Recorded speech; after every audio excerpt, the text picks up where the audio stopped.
There was a time when waking up felt exciting, not because life was perfect, but because it felt alive. Now ask yourself this: when was the last time you felt genuinely present in your own life? Not scrolling through it, not surviving it, but loving it. Somewhere along the way, we didn't lose happiness. We lost connection to meaning, connection to purpose, connection to why any of these matters. And here's the urgent truth: life doesn't stop to wait for us to feel inspired again. Days pass, dreams get delayed, and slowly, without noticing, we start living on autopilot. But optimism isn't pretending everything is fine. Optimism is the decision to believe that what you do next still matters. Falling back in love with your life doesn't require a new job, a new city, or a new identity. It requires a new way of seeing. Because the life you're searching for is already trying to get your attention. And today, right now, is your invitation to listen. You didn't lose your way. You lost your why. And those two are not the same. When a man feels stuck, distracted, or quietly frustrated, the world tells him he needs a new direction, a new plan, or a faster route. But psychology tells a different story. Men don't shut down because they don't know where they're going. They shut down because they no longer know why they're going there. When purpose fades, motivation doesn't slowly decline. It collapses. Men are wired to move toward meaning, not comfort.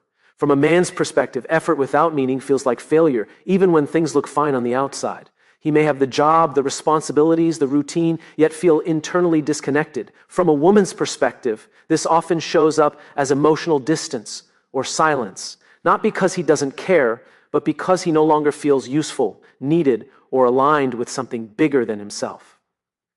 When a man loses his why, he doesn't complain. He withdraws. He works longer hours, scrolls endlessly, or numbs himself with distractions because movement feels safer than reflection. Women often sense this shift before men can name it, feeling the absence of presence rather than the absence of love.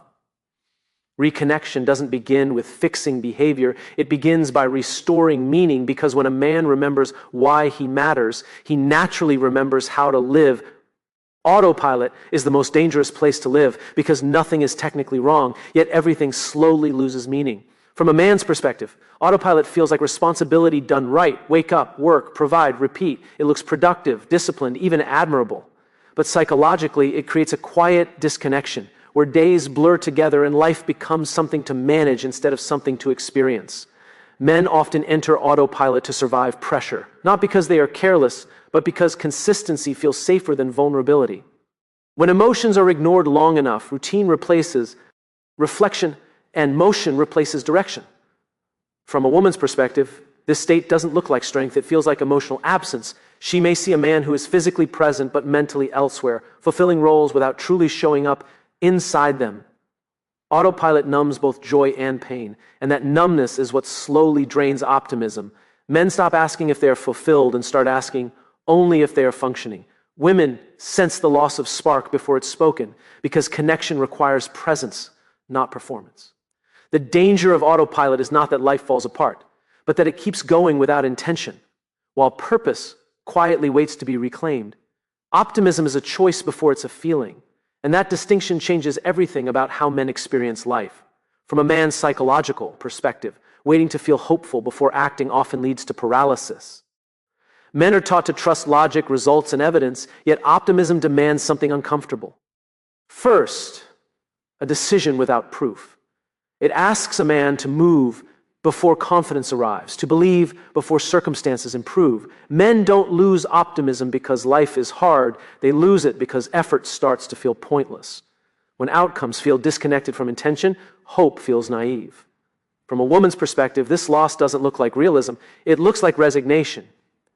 She may see a man who has stopped imagining better days, not because he lacks strength, but because he no longer trusts that his actions will matter. Choosing optimism is not positive thinking. It is a declaration of agency. When a man chooses optimism, he is not denying reality, he is asserting influence over it. Women often respond not to words of hope, but to visible belief expressed through action, consistency, and presence. Optimism, when chosen first, becomes a signal that life is still worth engaging with, even before it feels that way. Small, meaningful actions beat big, empty goals because the human brain doesn't run on ambition. It runs on progress. From a man's psychological standpoint, large goals often feel motivating at first, but quickly become overwhelming when they lack emotional connection.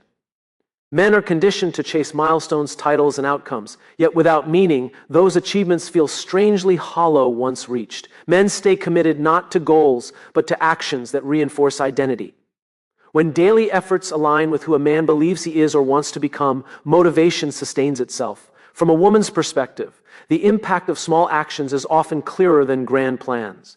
She experiences commitment through consistency, not promises, and connection through repeated presence rather than future projections. Big goals without purpose create pressure. Small actions with meaning create momentum. Men regain optimism not by imagining a perfect future, but by proving to themselves, one action at a time, that they are capable of change. Women often trust what they see practiced daily more than what is declared publicly.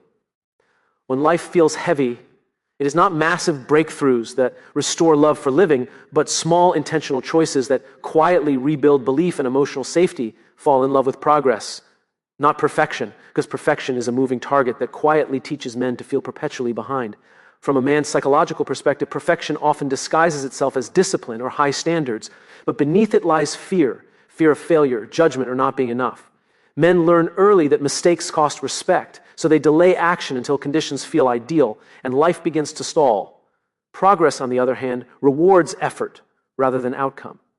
When a man measures himself by movement instead of flawlessness, motivation returns because the brain recognizes growth.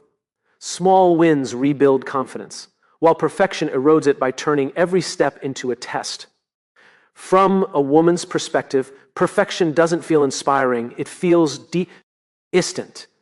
She doesn't connect to the image of a man who never struggles, but to the honesty of a man who keeps showing up despite imperfections. Perfection isolates because it demands control, while progress invites partnership. Men trying to appear unbreakable often become emotionally unreachable, confusing strength with silence. Women experience this as emotional separation, not because they expect flawlessness, but because they value authenticity and shared momentum. Progress allows room for learning, repair, and connection. When a man embraces progress, he becomes more present, more engaged, and more open to growth. Women often feel safer around progress because it signals humility, effort, and emotional availability rather than rigid self-protection.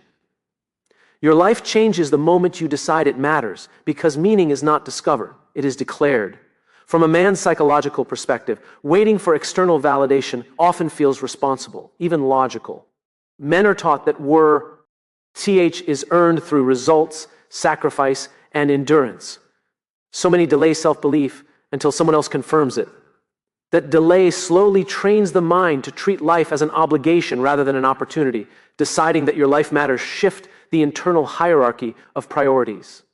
When a man believes his time has value, he stops numbing himself through distraction and starts paying attention to how his days are spent. He becomes more intentional, not because life suddenly improves, but because his standards for how he shows up rise. From a woman's perspective, this shift is immediately noticeable as presence replaces passivity and engagement replaces emotional distance. Men often underestimate how deeply their sense of self-worth affects connection. When a man believes he doesn't matter, he unconsciously minimizes his needs, avoids vulnerability, and stays silent to avoid becoming a burden. Women experience this silence not as independence, but as withdrawal, feeling locked out of a world they want to understand and support. Choosing to believe your life matters reframes responsibility from pressure to purpose. Men stop living reactively and start acting deliberately, because they no longer see themselves as background characters in their own story. Women respond to this inner alignment, sensing stability not from control, but from clarity and intention. When a man values his life, he values his actions, his relationships, and the impact of his presence, and optimism begins to emerge not as emotion, but as direction.